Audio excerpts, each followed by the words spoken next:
Hello everyone. सो हमारा last unit का एक लास्ट टॉपिक है जो रह गया था, and that is fibre optics.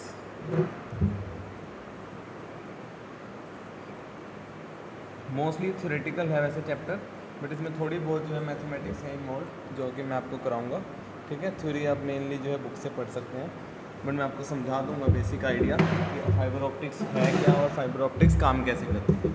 तो हमारा जो कम्युनिकेशन में हमारे पास मेनली तीन इंपॉर्टेंट पार्ट्स होते हैं। एक होता है ट्रांसमीटर मतलब जिसके थ्रू हमने अपने मैसेज को एक जगह से जिसकी हेल्प से हमने मैसेज को जनरेट किया।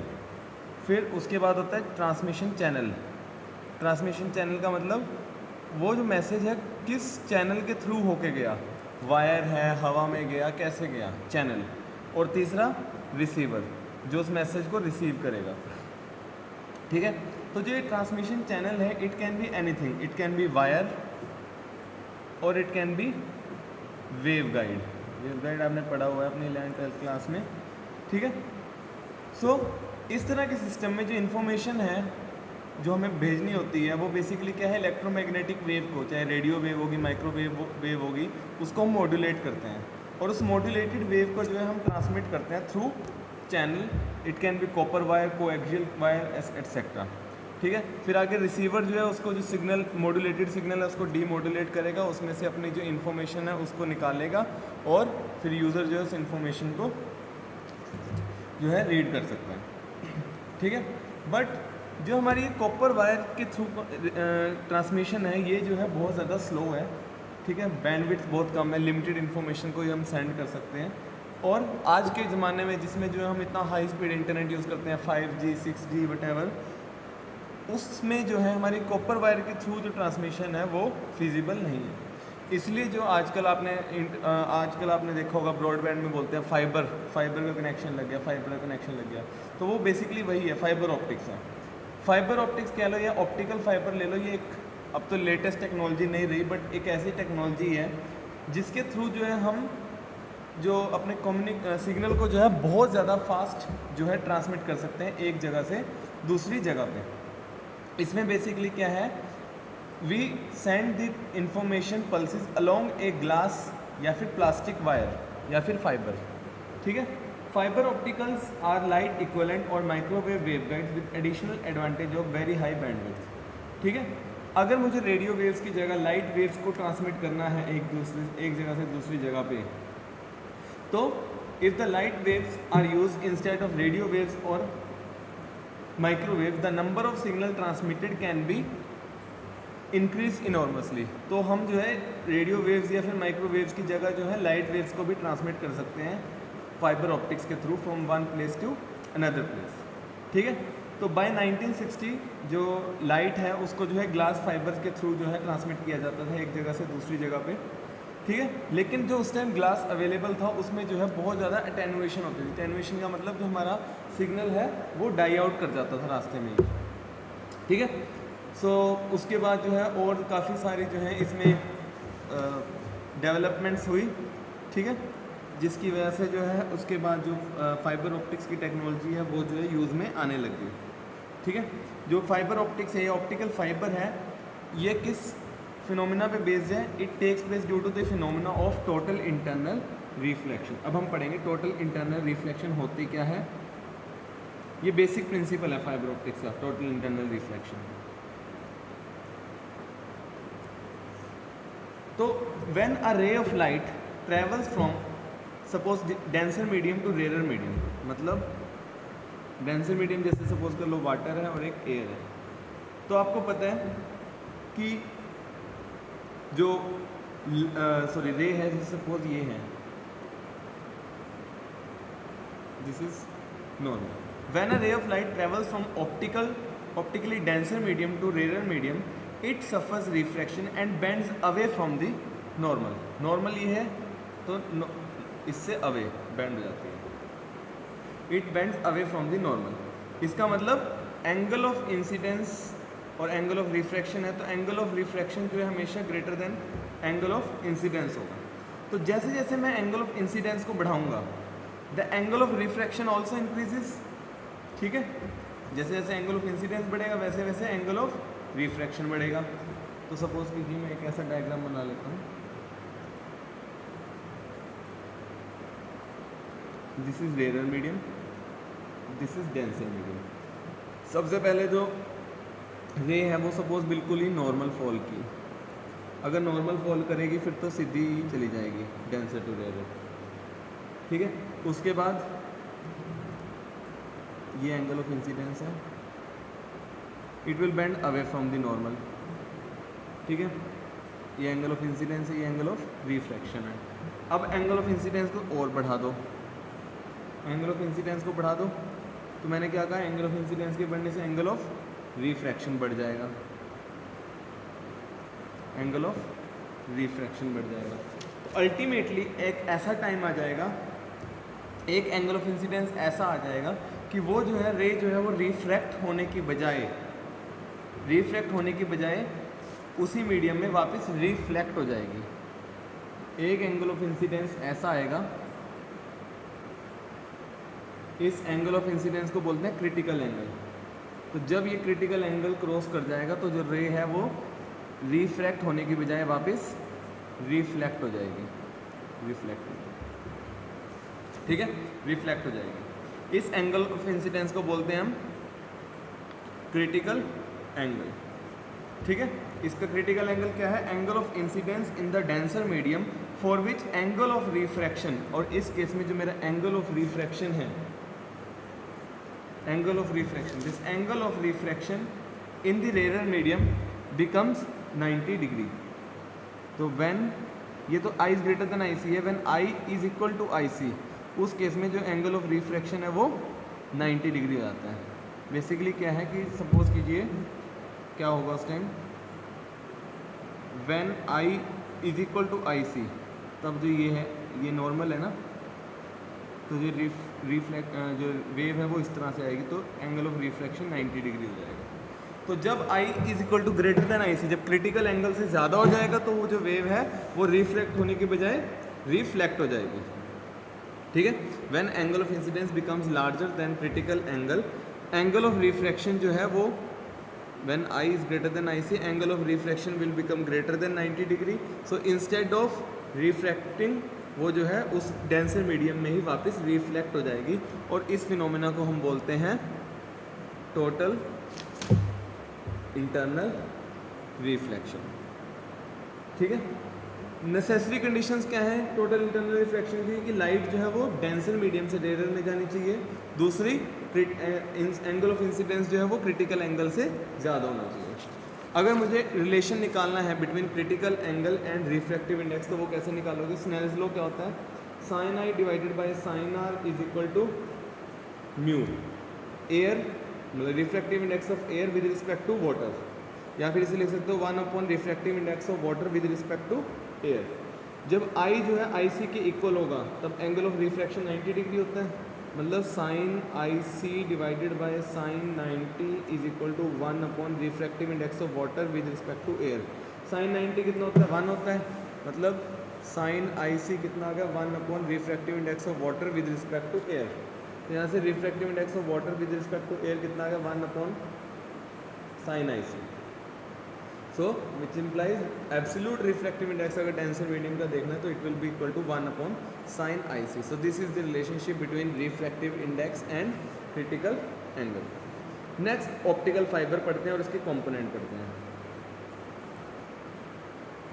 थ्योरेटिकल है तो मैं ज़्यादा लिखवाने वाला काम नहीं करूँगा, आप मेन बुक से पढ़ सकते हैं, मैं एक्सप्लेन कर देता हूँ। ऑप्टिकल फाइबर जो एक ट्रांसपेरेंट मीडियम है, ठीक है, और बहुत इतना थिन होता है कि ह्यूमन हेयर जितना थिन होता है। ठीक है, it is made up of glass, glass से भी बना होता है या फिर क्लियर प्लास्टिक से बना होता है, और इसका काम होता है to guide the light wave from, light wave जो है इसमें ट्रैवल करती हैं और टोटल इंटरनल रिफ्लेक्शन के थ्रू जो है वो ट्रैवल करती है।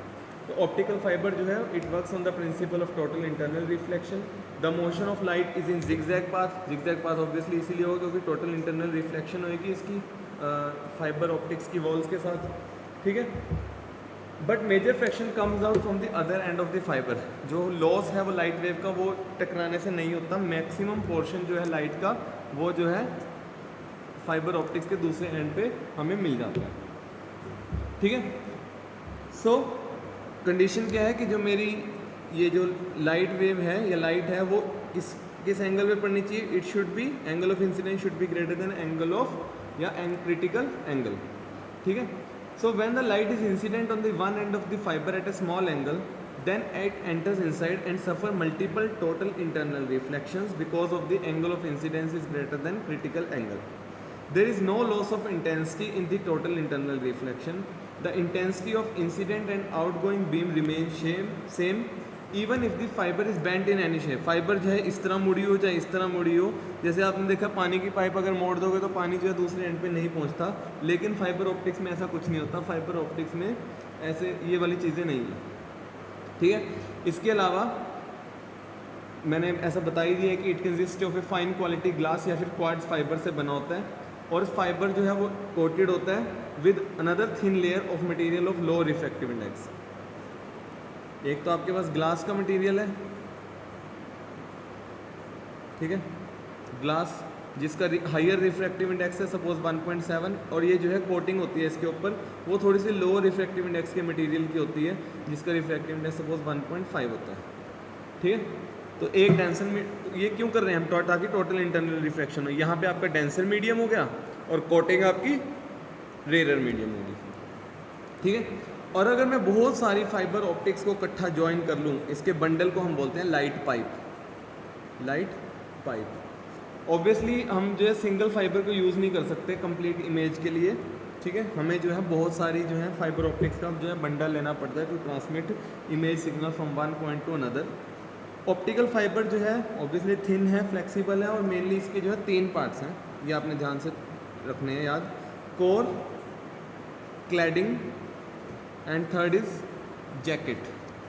Core, cladding and jacket. तो बेसिकली कैसे है कि सबसे अंदर वाला जो पोर्शन है वो कोर है, इसके ऊपर होती है क्लैडिंग और इसके भी ऊपर होती है जैकेट। Core, cladding, jacket. ठीक है, इस तरह भी देख सकते हो। अगर सामने से देखोगे तो सबसे पहले आपको कोर दिखाई देगी, फिर क्लैडिंग दिखाई देगी और फिर जैकेट दिखाई देगी। जो कोर का डायमीटर है वो अराउंड होता है 50 माइक्रोमीटर। जो ये मेरी क्लैडिंग है इसका जो डायमीटर है वो होता है अराउंड 125 माइक्रोमीटर, और जो जैकेट है इसका डायमीटर होता है अराउंड 150 माइक्रोमीटर। ठीक है, 50 माइक्रोमीटर, 50, 125 एंड 125। कोर जो है सबसे इनर मोस्ट सेक्शन है जो कि ग्लास से बना होता है या प्लास्टिक से बना होगा। The core act like a continuous layer of 2 parallel mirrors. 2 parallel mirrors की तरह हमेशा एक्ट करेगी, इस तरह नहीं, इस तरह से कि पैरेलल में 2 मिरर्स हैं। ठीक है, core act like a continuous layer of 2 parallel mirrors भी, और इनके बीच में आपकी इंटरनल रिफ्लेक्शन हो रही है। ठीक है, कोर के अंदर जो है आपकी टोटल इंटरनल रिफ्लेक्शन होती है। नेक्स्ट, कोर के बाद है क्लैडिंग। कोर जो है it is surrounded by middle region known as cladding. ये भी ग्लास या प्लास्टिक की बनी होती है, having optical properties different than that of the core. जो रिफ्रैक्टिव इंडेक्स है क्लैडिंग का वो जो है वो कम होता है as compare to refractive index of core. और ये जो लेयर है it is kept thick enough about 1/10 of the cross sectional area in order to provide the isolation. Last में तो बेसिकली ये डेंसर मीडियम होगा और ये रेयर मीडियम होगा क्लैडिंग का, ताकि टोटल इंटरनल रिफ्लेक्शन हो सके। लास्ट में हमारे पास जैकेट है, एक प्रोटेक्टिव लेयर है, सिर्फ प्रोटेक्शन के लिए है, ताकि जो है आपकी जो ये कोर और क्लैडिंग है ये जो है मॉइस्चर से, टूटने से, ठीक है, मुड़ने से बचा सके। जैकेट का काम सिर्फ इतना है। ठीक है, ये है ऑप्टिकल फाइबर और उसके कंपोनेंट्स। नेक्स्ट एक आपको छोटी सी डेरिवेशन है वो करा देता हूँ। It is acceptance angle and acceptance कोण। acceptance angle and acceptance कोण, तो ये समझ लीजिए क्या है। सपोज कीजिए आपके पास एक ऑप्टिकल फाइबर है जिसमें लाइट जो है वो इंसिडेंट हुई है एक एंड पे, मतलब आपके पास मिडल में क्या होती है कोर होती है और दोनों साइड ऊपर क्या लगी होती है, क्लैडिंग लगी होती है। ये मेरी मिडल में फाइबर की एक्सिस है, ठीक है। एक लाइट है, सपोज कीजिए वो यहाँ पे एंटर करी है पहले एट सम एंगल अल्फा, इसका रिफ्रैक्टिव इंडेक्स है म्यू नॉट, ठीक है। जब ये एंटर करी, अब ये एंटर करी है रेयर से डेंसर में, ठीक है। सो सपोज कीजिए नॉर्मल यहाँ पे कहीं है, ठीक है। इट विल बेंड, सपोज कीजिए यहाँ पे। अब टोटल इंटरनल, ये एंगल मान लीजिए बीटा, टोटल इंटरनल रिफ्रैक्शन होएगी, ये एंगल मान लीजिए गामा, तो इधर चली गई, ठीक है। इसका रिफ्रैक्टिव इंडेक्स मान लीजिए म्यू1, इसका रिफ्रैक्टिव इंडेक्स मान लीजिए म्यू, ठीक है। तो रिफ्रैक्टिव इंडेक्स म्यू1 है मेरा कोर का, और क्लैडिंग का है म्यू2, और एयर का रिफ्रैक्टिव इंडेक्स है म्यू नॉट। तो लाइट एंटर करी ऑप्टिकल फाइबर में एट सम एंगल अल्फा, ठीक है। तो रिफ्रैक्शन की वजह से वो जो है it will bend towards the normal, normal की तरफ बेंड हो जाएगी। क्यों? क्योंकि म्यू1 जो है वो म्यू नॉट से बड़ा है, ठीक है। और वो it will travel along the path A B, ठीक है। उसके बाद सपोज कीजिए ए बी जो है it is making an angle beta with normal, ये ए बी जो है फिर यहाँ पे स्ट्राइक करेगी। सपोज कीजिए ये जो एंगल है गामा जो है ये क्रिटिकल एंगल से ज़्यादा है, इसका मतलब टोटल इंटरनल रिफ्लेक्शन होएगी। मैंने मान लिया gamma is greater than equal to theta C is critical angle, ठीक है। It will suffer total internal reflection और ये it will travel along the path B C. अब स्नेल्स लॉ लगाते हैं। स्नेल्स लॉ लगाएंगे सबसे पहले एट पॉइंट ए, उस टाइम क्या आएगा, sine alpha divided by sine beta is equal to mu core का refractive index, mu naught air का रिफ्रैक्टिव इंडेक्स। अगर एंगल अल्फा जो है it is increase beyond a certain limit, अगर ये अल्फा जो है मैं बहुत ज़्यादा बढ़ा दूंगा, अल्फा बढ़ाने से क्या बीटा में चेंज आएगा, बीटा में चेंज आने से क्या है मेरा गामा में चेंज आ जाएगा। तो मेरा गामा जो है क्या होगा, गामा जो है थीटा सी से कम हो जाएगा। गामा थीटा सी से कम हो गया मतलब टोटल इंटरनल रिफ्लेक्शन नहीं होगी और जो रे है वो एस्केप कर जाएगी फाइबर की वॉल को, ठीक है, क्योंकि टोटल इंटरनल रिफ्लेक्शन की कंडीशन सेटिस्फाई नहीं होगी। इसलिए अल्फा का जो है एक पर्टिकुलर स्मॉल वैल्यू होना बहुत इंपॉर्टेंट है। Alpha should be very small enough. अगर ये अल्फा बढ़ गया तो गामा बढ़ जाएगा, गामा बढ़ गया तो टोटल इंटरनल रिफ्लेक्शन नहीं होगी, ठीक है। सॉरी, अगर अल्फा बढ़ गया तो गामा कम हो जाएगा, गामा कम हो गया तो टोटल इंटरनल रिफ्लेक्शन मिलेगी। अब ट्रायंगल ए बी एन ले लेता हूँ। एन कौन सा है, ये। यहाँ से साइन बीटा अगर मैं निकालूँ, साइन बीटा क्या होगा, साइन ऑफ, क्योंकि ये 90 है तो sine of 90 minus gamma that is cos gamma, ठीक है। ये मैं साइन बीटा की वैल्यू यहाँ पे पुट कर देता हूँ, तो क्या आ गया, sine alpha divided by cos gamma is equal to mu divided by mu naught. I can write mu naught sine alpha is equal to mu cos gamma, इसे नंबर 1 मान लो। अब कोर क्लैडिंग, ये कोर और cladding के interface की बात करते हैं। गामा मेरा एंगल ऑफ इंसिडेंस बन गया। अगर गामा जो है थीटा सी से ज़्यादा या इक्वल हुआ तब टोटल इंटरनल रिफ्लेक्शन होगी, ठीक है। और अगर गामा जो है क्रिटिकल एंगल थीटा सी के इक्वल बन गया, उस केस में एंगल ऑफ रिफ्लेक्शन कितना बन जाता है, 90 डिग्री के इक्वल बन जाता है। तो अगर स्नेल्स लॉ लगाऊं मैं एट पॉइंट बी, तो क्या आ जाएगा, म्यू1 साइन थीटा सी, ये मेरा एंगल ऑफ इंसिडेंस है, is equal to mu refractive index of cladding sine 90, refractive index 90 degree हो जाएगा जब क्रिटिकल एंगल ये है। तो साइन थीटा सी कितना आ गया, म्यू2 डिवाइडेड बाय म्यू1, ठीक है। तो आपकी जो ये इक्वेशन है, ये वाली इक्वेशन क्या बन जाएगी, इसका मतलब कि जब जो है गामा जो है थीटा सी के इक्वल हो जाता है तो angle of incidence alpha and air core interface will be maximum. तो एंगल ऑफ इंसिडेंस जो मेरा अल्फा है या air core interface will become maximum, that is alpha M, ठीक है। तो आप इस फर्स्ट इक्वेशन को क्या लिख दोगे, म्यू नॉट साइन, मतलब ये मैक्सिमम वैल्यू है, क्रिटिकल एंगल पे अल्फा जो है मैक्सिमम हो जाएगी वैल्यू, और कितनी होगी, alpha M, mu cos gamma कितना, theta C, cos theta C. यहाँ से साइन अल्फा एम आ गया, कितना आया, mu divided by mu naught cos of theta C. So this concept gives us the idea of light gathering power of optical fibre या फिर acceptance angle. कैसे, अब देखो, कोस थीटा सी कितना होगा, under root of 1 minus sine square theta C. Sine theta C की value put कर दीजिए, that is under root of 1 minus mu two square divided by mu one square. अगर इसमें आगे कंटिन्यू रखूँ तो आपके पास कोस थीटा सी कितना आ गया, under root of mu one square minus mu two square divided by mu one. ये कोस थीटा की सी की वैल्यू आ गई। इसके अलावा मैंने एक आपको अभी ये लिखवाई थी question number 2, sine alpha M. यहाँ से कोस थीटा सी की वैल्यू पुट करो, साइन अल्फा एम की वैल्यू निकाल लो। तो साइन अल्फा एम कितना आ गया, is equal to mu one divided by mu naught multiply by cos theta C की वैल्यू आ गई mu one square minus mu two square divided by mu one. तो यहाँ से साइन अल्फा एम कितना आ गया, under root of mu one square minus mu two square divided by mu naught. तो इसका मतलब when incident ray is launch from air medium, कि जब मैं इंसिडेंट रे को एयर से एंटर कराऊंगा, ऑब्वियसली उसमें म्यू नॉट एयर है तो म्यू नॉट क्या है 1। तो साइन अल्फा एम कितना हो गया, under root of mu one square minus mu two square.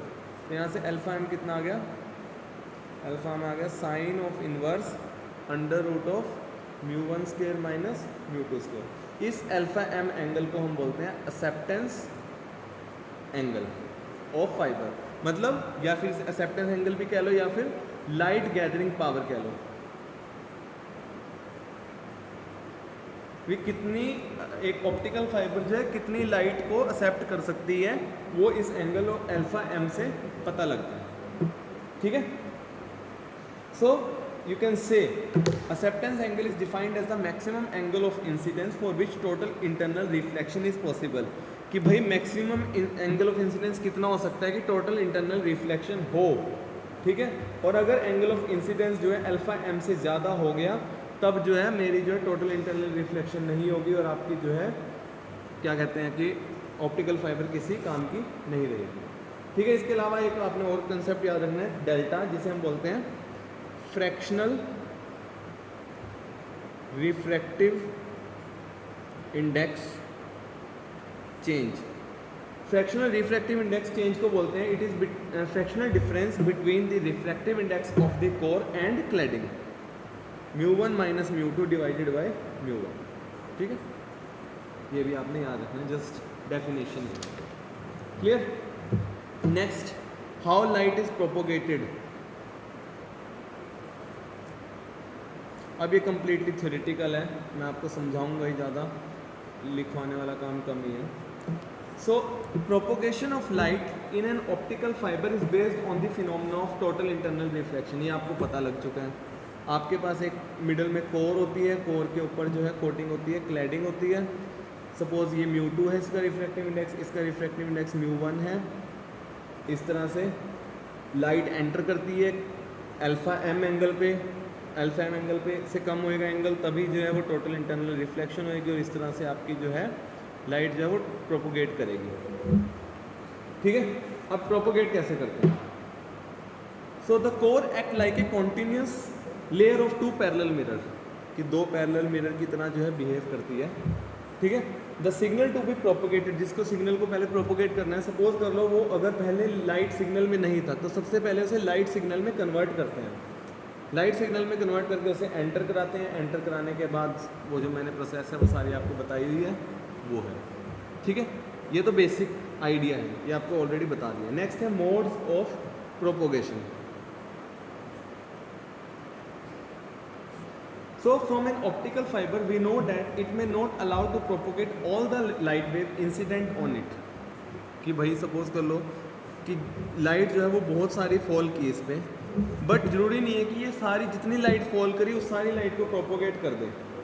ठीक है, बहुत सारी कंडीशंस हैं कि भाई लाइट जो है वो, सबसे पहली कंडीशन तो क्या है कि जो लाइट है वो इंसिडेंट ऐसे एंगल पे हो कि अल्फा एम से कम हो एंगल। अगर अल्फा एम से ज़्यादा एंगल हो गया तो हमें पता लग गया एक्सेप्टेंस एंगल से अगर ज़्यादा एंगल हुआ तो जो है लाइट जो है वो टोटल इंटरनली रिफ्लेक्ट नहीं होगी और लाइट जो है ट्रांसफ़र या नहीं होगी। ठीक है, सो अलाउड डायरेक्शंस, जो अलाउड हैं डायरेक्शंस, मतलब किस एंगल पे जो है, अगर किन किन एंगल्स पे जो है लाइट जो है वो ट्रांसमिट होगी या टोटल इंटरनल रिफ्लेक्शन होगी, उन डायरेक्शंस को हम बोलते हैं modes of propagation of fibre. Modes of propagation of fibre. ठीक है, तो इसका मतलब क्या है, अब एक ही मोड थोड़ा पॉसिबल है, सपोज कर लो 0 डिग्री पे भी, अगर 0 डिग्री एंगल पे एंटर करी तब भी टोटल इंटरनल रिफ्लेक्शन है, 1 डिग्री पे की तो भी, 2 डिग्री पे की 3, अल्फा एम सपोज कर लो 5 डिग्री है, तो मतलब 3 डिग्री 4 डिग्री 5 डिग्री तक जो है टोटल इंटरनल रिफ्लेक्शन होएगी। तो ये सारे जो है मोड्स हैं मेरे ऑप्टिकल फाइबर के। क्लियर? सो कितने अलाउड मोड्स होंगे एक ऑप्टिकल फाइबर में, वो डिपेंड करते हैं कुछ पैरामीटर्स पे। Those parameters are diameter D of core, जो कोर है मेरी इसका डायमीटर कितना है, सेकंड वेवलेंथ कितनी है जो लाइट वेव आपने ट्रांसमिट करनी है, ठीक है। मोड ऑफ प्रोपोगेशन को हम स्मॉल m से रिप्रेजेंट करते हैं, ठीक है। सो हमारे पास डिफरेंट मोड्स की जो है ऑप्टिकल फाइबर होती हैं। एक है अगर रे ऑफ लाइट जो है, इफ रे of light travel along the axis of fibre, ठीक है, मतलब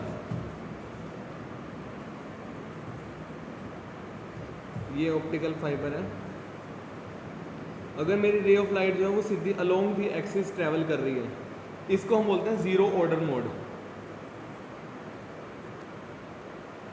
ठीक है।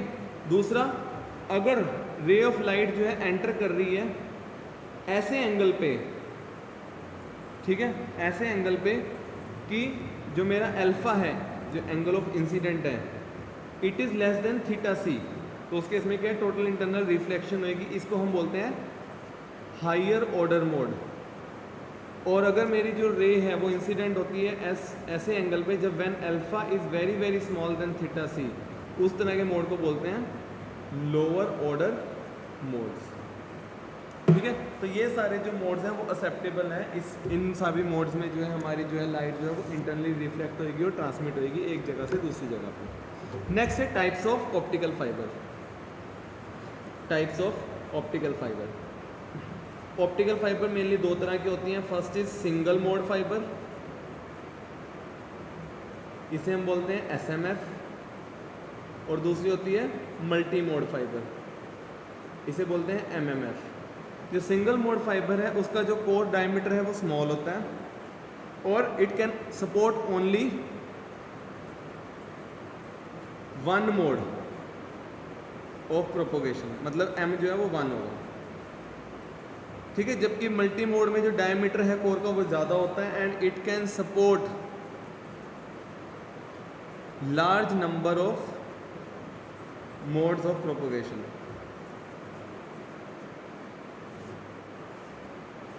ठीक है। अब ये मल्टी मोड फाइबर जो हैं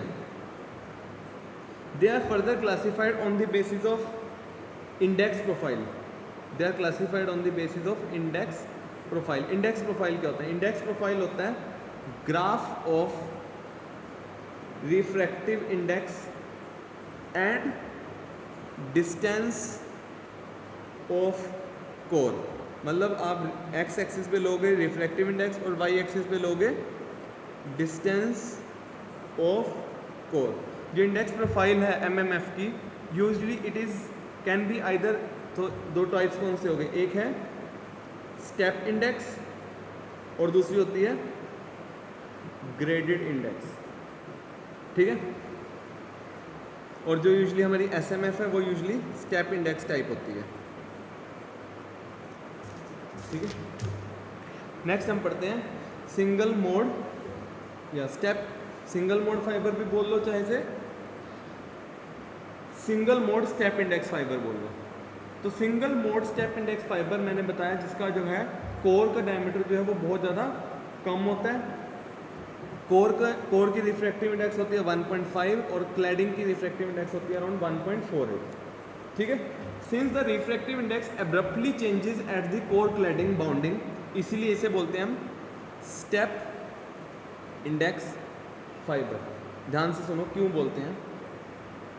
μ1 ये रहा, μ2 ये रहा, ये कोर है, ये क्लैडिंग है। देखो कोर से क्लैडिंग में जाने में रिफ्रैक्टिव इंडेक्स अचानक से चेंज हो जाएगा। जैसे ही मैं यहाँ पे पहुँचूंगा अचानक से रिफ्रैक्टिव इंडेक्स 1.5 का जो है 1.2 हो जाएगा। मतलब अगर इसमें इस तरह से ड्रॉ करूँ तो यहाँ रिफ्रैक्टिव इंडेक्स μ1 है, अचानक से रिफ्रैक्टिव इंडेक्स चेंज होकर क्या बन गया, अचानक से μ2 बन गया। इसीलिए इसे क्यों बोलते हैं, इसीलिए हम इसे स्टेप इंडेक्स बोलते हैं। स्टेप इंडेक्स इसलिए देखो एक तरह से स्टेप सीढ़ी की तरह लग रहा है आपको कि रिफ्रैक्टिव इंडेक्स जो है स्टेप की फॉर्म में जो है चेंज हो रहा है, ठीक है। जो कोर डायमीटर है इसमें जो है वो अराउंड 2 से लेके 8 माइक्रोमीटर होता है, और जो आउटर क्लैडिंग का डायमीटर है, क्लैडिंग का डायमीटर ऑब्वियसली ज़्यादा होगा, 125 माइक्रोमीटर तक होता है।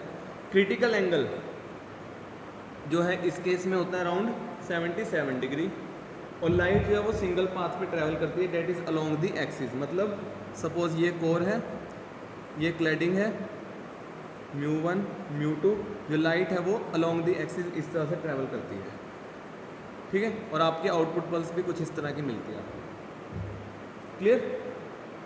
तो जो सिंगल मोड फाइबर्स हैं दे आर मोस्ट एफिशिएंट, सबसे एफिशिएंट है, लेकिन they are difficult to work. क्यों? क्योंकि इनका डायमीटर जो है वो बहुत ही ज़्यादा स्मॉल होता है, तो जब आपको जो है इसको फाइबर को कहीं से काटना पड़ता है तो बहुत ज़्यादा डिफिकल्ट होता है, इतनी ज़्यादा पतली फाइबर होती है। बट सिंगल मोड फाइबर जो है वो बहुत हाई स्पीड होती है, इनकी बैंडविड्थ बहुत ज़्यादा है, और लॉन्ग डिस्टेंस में जो है आपका इंटेंसिटी लॉस भी बहुत ज़्यादा कम होता है, ठीक है। नेक्स्ट है आपकी multi mode fibre. Multi mode में जैसा मैंने बताया था हमारे पास 2 तरह की फाइबर आएंगी। फर्स्ट आएगी multi mode he but step index, multi mode step index. Multi mode step index में आप अगेन आप जो है ये वैल्यूज जो है अपनी बुक से पढ़ सकते हो कि जो कोर का डायमीटर है वो अराउंड होता है 50 से लेके 200 माइक्रोमीटर, और क्लैडिंग का डायमीटर जो है वो होता है 100 से 250 माइक्रोमीटर, और इसके अलावा प्रोटेक्टिव शेल्ट होती है। इसके अलावा आपकी जो है नंबर ऑफ मोड जो है वो जो है अराउंड होते हैं, इसे वी नंबर भी बोलते हैं। वी नंबर मतलब नंबर ऑफ मोड्स, ठीक है।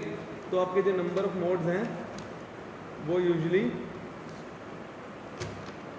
जो है अराउंड 2.405 होता है।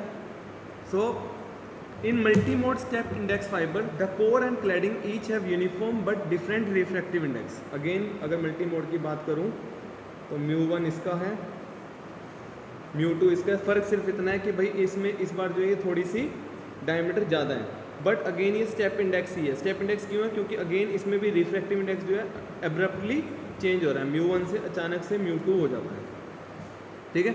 और अगर मैं इसको उस तरह से ड्रॉ करूँ, ये कोर है, ये क्लैडिंग है, जैसा मैंने बताया इसमें जो है बहुत सारे मोड्स पॉसिबल हैं। तो एक सिंगल मोड वाली जो बिल्कुल एक्सिस से पास करती है वो पॉसिबल है, एक सपोज कर लो ये पॉसिबल हो गई, एक ऐसी पॉसिबल हो गई। इस तरह से आपके पास डिफरेंट मोड्स जो हैं multiple mode step index fibre में पॉसिबल है।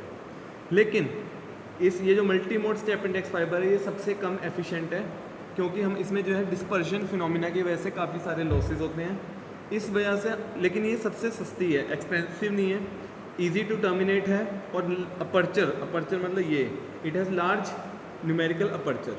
ये जो है यूजुअली शॉर्ट डिस्टेंस कम्युनिकेशन में यूज़ की जाती है, जहाँ पे हमें बैंडविड्थ जो है स्मॉल चाहिए होती है। नेक्स्ट है multi mode graded index fibre. Multi mode graded index fibre, इसमें क्या है, we have concentric layers of different refractive indexes and value of refractive index decreases with the distance from the fibre axis. जैसे वहाँ पे जो है अचानक से रिफ्रैक्टिव इंडेक्स μ1 से μ2 हो जाता है, यहाँ पे ऐसा नहीं होता।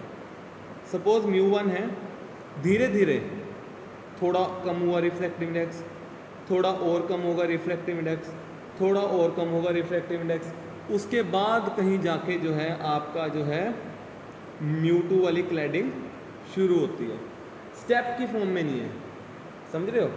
तो मतलब अगर μ1 ऐसा था तो धीरे धीरे डिक्रीज होता है,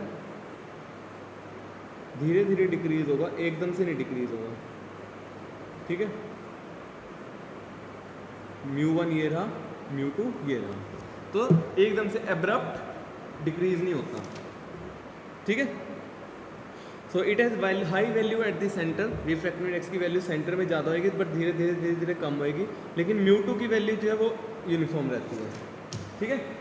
इसमें जो है the propagation is due to refraction and total internal reflection. तो आपके पास ये कोर है, ये क्लैडिंग है, ये लाइट एंटर की, ये एक्सिस है, ये लाइट एंटर की, ठीक है, ये इस तरह से मूव कर दिया, इस तरह से move करेंगे।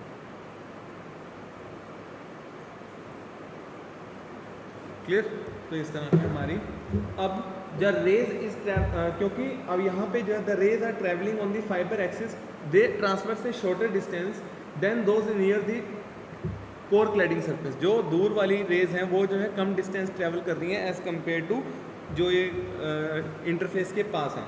इसकी वजह से, इस पैराबोलिक बिहेवियर की वजह से डिस्पर्शन जो है वो कम हो जाती है, इसलिए जो ये जो है बहुत ज़्यादा बेटर है, इसकी एफिशिएंसी भी ज़्यादा है और ये जो है लॉन्ग डिस्टेंस ट्रांसमिशन के लिए यूज़ की जा सकती है। ठीक है, अब एक थोड़े बहुत कंसेप्ट हैं वो आपको बता देता हूँ। सबसे पहले नॉर्मलाइज फ्रीक्वेंसी, जिसे हम बोलते हैं number of modes of propagation of light. अभी मैंने नंबर ऑफ मोड्स की बात की थी ना, मैथमेटिकली बात करते हैं नंबर ऑफ मोड्स, मैथमेटिकली कैसे लिखते हैं। तो कोई भी ऑप्टिकल फाइबर जो है हमेशा ध्यान रखना, उसको अगर आपने बताना है, उसको करेक्टराइज करना है, इट इज़ करेक्टराइज बाय, अभी मैंने बताया था, it is characterise by V number, V number. ठीक है, वी नंबर का क्या मीनिंग है? Number of modes which can be propagated through an optical fibre. ठीक है, इसे हम नॉर्मलाइज वेव नंबर भी बोलते हैं, ठीक है, या नॉर्मलाइज फ्रीक्वेंसी भी बोलते हैं। नॉर्मलाइज फ्रीक्वेंसी भी बोलते हैं, कई बार नॉर्मलाइज्ड वेव नंबर भी बोलते हैं, या फिर number of modes of propagation of light in an optical fibre तो है ही। तो इसको अगर डिफाइन करना है, it is defined as, V से डिफाइन करते हैं, 2 pi divided by lambda multiply by A multiply by under root of mu 1 square minus mu 2 square, where A is radius of fibre की, जो कोर का radius है उसकी radius, lambda मेरी wavelength है लाइट बीम की, म्यू 1 जो है रिफ्रैक्टिव इंडेक्स है कोर का, refractive index of core, and mu 2 is refractive index of cladding. Clear? So हमें पता है जो mu 1 square minus mu 2 square का अंडर रूट है, that is defined as N A. N A का मतलब न्यूमेरिकल अपर्चर, अभी पीछे निकाला था। तो आपको जो है, जो ये वी नंबर है, you can write this V number as, you can write this v number as 2 pi upon lambda multiply by a multiply by na। जो ये na ये यूजली डिफाइन, इसकी वैल्यू जो फिक्स होती है, it is mu 1 into under root of 2 delta. Delta मैंने बताया था relative refractive index change, mu 1 minus mu 2 divided by mu 1। अगर v नंबर जो है किसी फाइबर का लेस देन 2.405 है, उस केस में जो है सिर्फ सिंगल मोड जो है वो ट्रांसमिट हो सकता है। ठीक है, ध्यान रखना। और अगर v जो है 2.405 से ज़्यादा है तो मल्टी मोड जो है पॉसिबल है। मैक्सिमम नंबर ऑफ मोड जो सपोर्टेड हैं एक multi mode step index fibre में, that is equal to half V square, ये आपने ध्यान रखना है। और when while the number of modes in, ये किस केस में है?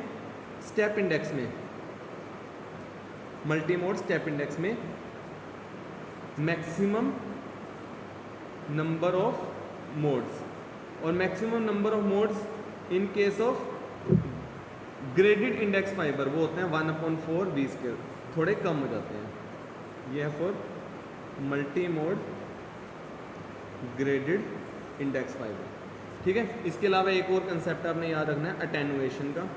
अटेनुएशन का मीनिंग क्या है? अटेनुएशन का मतलब है कितना आपका सिग्नल जो है लॉस हो गया जब ऑप्टिकल फाइबर से वो ट्रांसमिट कर रहा है। सपोज करो एक ऑप्टिकल फाइबर है जिसकी लेंथ एल है, तो अटेनुएशन में भाई ये लेंथ एल ट्रैवल करने से सिग्नल में कितना लॉस हुआ, that is called attenuation. Attenuation को यूजुअली हम रिप्रेजेंट करते हैं in terms of decibel, dB से भी लिखते हैं। और अटेनुएशन का फॉर्मूला होता है in decibel, that is minus 10 log base 10 P out divided by P in. ठीक है, ये output power divided by input power. इसके अलावा हम कई बार attenuation loss per unit length भी लिखते हैं, जिसे हम डिफाइन करते हैं ए से, attenuation loss per unit length A D B, that is defined as 10/L log 10 P I divided by P zero. यहाँ पे पी आई क्या है? इनपुट पावर, और पी जीरो क्या है? Output power. एक बिल्कुल आइडियल फाइबर होगी जो बिल्कुल अच्छी है, जिसमें कोई लॉसेस नहीं है, उस केस में जो आउटपुट पावर है वो इनपुट पावर के इक्वल होगी और अटेनुएशन कितनी होगी, अटेनुएशन विल बी 0। क्लियर? सो किस किस वजह से हमारे सिग्नल जो है लॉस हो सकता है ऑप्टिकल फाइबर में?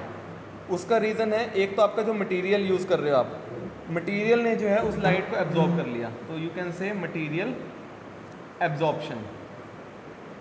दूसरा रीज़न क्या हो सकता है, स्कैटरिंग की वजह से, स्कैटरिंग फिनोमिना की वजह से कुछ लॉस होगी लाइट। तीसरा रीज़न है due to losses due to geometrical effect, जो हमारे डिफरेंट ज्योमेट्रिकल इफेक्ट हैं उसकी वजह से जो लॉस हुआ वो। And fourth is splice loss. ठीक है, ये आप बुक से पढ़ सकते हैं, ये वाले सारे डिफरेंट इफेक्ट्स कौन से लॉसेस हैं। ठीक है, ये मुझे कराने की ज़रूरत नहीं है।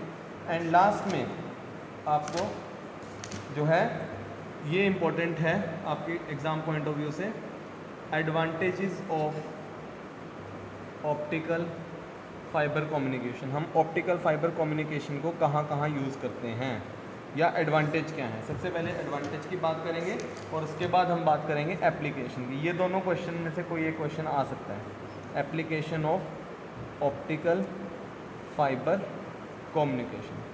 तो सबसे पहले एडवांटेज की बात करें तो मैं सिर्फ पॉइंट्स, बुलेट पॉइंट में सिंपली लिख रहा हूँ, बाकी आप जो है खुद ही बुक से पढ़ लेंगे। First, enormous potential bandwidth. Bandwidth का मतलब मैंने बताया हुआ कि कितना जो है सिग्नल को ट्रांसमिट कर सकता है, तो बैंडविड्थ बहुत ही ज़्यादा है ऑप्टिकल फाइबर की, बहुत ज़्यादा हाई कैपेसिटी, बहुत ही ज़्यादा क्वांटिटी ऑफ सिग्नल जो है वो कैरी कर सकती है ऑप्टिकल फाइबर। दूसरा, साइज़ बहुत छोटा है, आपको पता है ह्यूमन हेयर जितनी पतली है तो छोटा साइज़ है, और वेट भी बहुत कम है। नॉट हैज़ार्डस, किसी भी तरह का नुकसान नहीं है, ना ह्यूमन को, ना नेचर को, ना किसी और चीज़ को।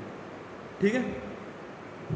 Fourth, immunity to interference. Interference का मतलब क्या है, सपोज कर लो कि हाई वोल्टेज वायर जा रही है कहीं से, कहीं पे मैग्नेटिक फील्ड बहुत ज़्यादा है, इलेक्ट्रोमैग्नेटिक फील्ड है किसी एरिया में, उससे इंटरफेरेंस नहीं है। अगर किसी एरिया में बहुत ज़्यादा मैग्नेटिक फील्ड हो या इलेक्ट्रोमैग्नेटिक वेव हो, उसकी वजह से भी हमारा सिग्नल में कोई फ़र्क नहीं पड़ता, इम्यून है उससे। Fourth, no crosstalks. जैसे हमारे को पता है लैंडलाइन में जब पहले हम बात करते थे कि हम बात कर रहे हैं, अचानक से लाइन जो है किसी और जगह कनेक्ट हो जाती थी, तो हमें किसी और की आवाज़ सुनाई देने लग जाती थी। उस तरह के क्रॉसटॉक्स जो हैं वो ऑप्टिकल फाइबर में पॉसिबिलिटी नहीं है। ट्रांसमिशन लॉस बहुत कम है। जो ट्रांसमिशन के टाइम जो लॉसेस हो रहे हैं, जो मैंने पढ़े ना अभी, ये लॉसेस ये 4 तरह के, वो बहुत ही कम है। सेवंथ, कॉस्ट बहुत कम है, it is very cost friendly. Easy maintenance, maintenance जो है बहुत ईजी है इसको मेंटेन करना। And finally, longer life span, इसकी जो है उम्र जो है वो बहुत ज़्यादा है। इसके कुछ डिसएडवांटेज भी है, वो मैं साथ में बता देता हूँ। जैसे कुछ केबल्स को जो है हार्ड है ज्वाइन करना, ठीक है, स्प्लाइसिंग, जब स्पेशली जब हमने स्प्लाइसिंग करनी है। स्प्लाइसिंग का मतलब कि हमने ज्वाइन करनी है ट्विस्ट करे बिना, ठीक है। तो हार्ड टू ज्वाइन, अगर एक वायर को दूसरी वायर से ज्वाइन करनी है वो मुश्किल काम है, इससे बढ़िया नई ऑप्टिकल फाइबर ही ले आओ। ऑप्टिकल फाइबर जो है वो नॉन कंडक्टिंग है, कंडक्ट तो करती नहीं, तो अगर मतलब can not be used in electrical communication, electric communication में नहीं यूज़ करते सकते, सिर्फ हम लाइट कम्युनिकेशन में यूज़ कर सकते हैं। तीसरा, can be handled only by skilled engineers. अब अगर आप ना ब्रॉडबैंड लगाओ ना, एक फाइबर वाला लगाओ और एक नॉर्मल वाला ब्रॉडबैंड लगाओ, कॉपर वाला, तो आप देखना जो इंजीनियर्स हैं कॉपर वाले के अलग होंगे आएंगे, फाइबर वाले के अलग आएंगे, क्योंकि कम्प्लीटली डिफरेंट टेक्नोलॉजी है। कॉपर, एक जो कॉपर वायर में ब्रॉडबैंड पे काम करने वाला बंदा जो है फाइबर ऑप्टिक्स वाले उस पर काम नहीं कर सकता, ठीक है। इसके लिए जो है डिफरेंट स्किल्स चाहिए। Next, applications. पहली है मेडिकल एप्लीकेशंस। मेडिकल में बहुत ज़्यादा यूज़ है इसका, ठीक है। कैसे? जैसे एक मल्टी मोड फाइबर का बंडल जो है वो जो है it can be use to illuminate a part of human organ and is second bundle is use to collect the reflected light. इससे जो है हम एंडोस्कोपी कर सकते हैं, ठीक है। इसके अलावा हमारे पास ऑप्थेल्मोलॉजी होती है, जिसमें लेज़र बीम जो है ऑप्टिकल फाइबर के थ्रू ट्रांसमिट की जाती है to reattach the detach retina. जो रेटिना जो है, आइज़ का रेटिना जो है वो अगर डिटैच हो जाए तो हम इसकी हेल्प से उसे दोबारा से अटैच कर सकते हैं। कैंसर के ट्रीटमेंट में ऑप्टिकल फाइबर टेक्नोलॉजी यूज़ करते हैं, ठीक है। सेकंड है डिफेंस। डिफेंस में बहुत ज़्यादा काम है। हमारी एयरक्राफ्ट, हमारी सबमरीन, हमारी ship, they need very high amount of copper wires for wiring of the communication equipment. हमारे पास कम्युनिकेशन इक्विपमेंट चाहिए, कंट्रोल मैकेनिज्म चाहिए, और भी बाकी सारी चीज़ें हैं। तो कॉपर वायर जो है आपको पता है कितनी ज़्यादा हैवी है। अगर इतनी कॉपर वायर यूज़ करेंगे तो वेट जो है बहुत ज़्यादा बढ़ जाएगा और मेंटेनेंस भी बहुत ज़्यादा चाहिए। और अगर सपोज़ कर लो एक शिप है, शिप में आपको एक शिप बोर्ड में सपोज़ कर लो 250 मीटर की कोएक्सियल केबल चाहिए। अगर मैं कॉपर यूज़ करूँगा, कॉपर जो है 7 टन की वायर्स यूज़ होंगी, और अगर मैं ऑप्टिकल फाइबर यूज़ करूँगा सिर्फ 20 किलो होंगी। तो ऑब्वियसली मैं ऑप्टिकल फाइबर को यूज़ करूँगा क्योंकि हल्की हैं, ठीक है। थर्ड है कम्युनिकेशन। कम्युनिकेशन का मैंने आपको बता दिया है, हमारा इंटरनेट, हमारे फ़ोन कम्युनिकेशन, हमारा सब कुछ जो है आजकल ऑप्टिकल फाइबर के थ्रू यूज़ हो रहा है। फोर्थ, सेंसर्स में काम आ रहा है, ऑप्टिकल फाइबर के सेंसर्स भी आ रहे हैं, ठीक है। जैसे अब ऑप्टिकल फाइबर के सेंसर्स का क्या फ़ायदा है, इनकी कॉस्ट कम है, साइज़ छोटा है, एक्यूरेट ज़्यादा है, फ्लेक्सिबिलिटी ज़्यादा है और ज़्यादा ही रिलायबल है, ठीक है। तो बहुत तरह के सेंसर्स होते हैं। Fifth, temperature measurement. Temperature measurement में भी काम आती है हमारी ऑप्टिकल फाइबर, ठीक है। Sixth, smoke and pollution detector. Smoke को या पोल्यूशन को डिटेक्ट करने में भी ऑप्टिकल फाइबर आजकल यूज़ हो रही है। Second last, liquid level detection. किसी डैम में, किसी जगह पे कितना जो है लिक्विड का लेवल है, उसको डिटेक्ट करने के लिए जो है ऑप्टिकल फाइबर का यूज़ होता है। And last is consumer product application. Consumer को जो प्रोडक्ट्स बिकते हैं उसमें भी यूज़ होता है। जैसे कई सारे ऑटोमेटिक इलेक्ट्रॉनिक एप्लीकेशन है, जैसे पावर्ड विंडो। हमारी जो है कारों में आपने देखा ना, पावर्ड विंडो आती है, बटन दबाओ विंडो जो है अपने आप ऊपर हो जाती है। मिरर कंट्रोल, बटन दबाओ मिरर जो है ऊपर अपने आप जो है खुल जाते हैं। सीट कंट्रोल, ठीक है, वो जो है ऑप्टिकल फाइबर ही यूज़ करते हैं, क्योंकि हमने बटन दबाया, देखो अचानक से जो है मिरर ओपन हो गए, मतलब हमें फास्ट कम्युनिकेशन चाहिए है ना उस केस में। इसके अलावा शो पीसीज आपने देखे होंगे, एक वो लाइट सी जगती थी, पहले बिका करते थे, कोई एक छोटा सा सिंपल सा पोर्ट होता था, उसमें से यूँ निकली होती थी ग्रीन कलर की वायर, और उनमें एंड में ना वो जगती होती थी, एंड में इस तरह से, वो शो पीसीज, ठीक है। इसके अलावा होम मॉनिटरिंग सिस्टम में डिफरेंट हमारे पास एप्लीकेशन होती हैं, उसमें भी ऑप्टिकल फाइबर को यूज़ करते हैं। So this is the end of your syllabus, ठीक है। Thank you.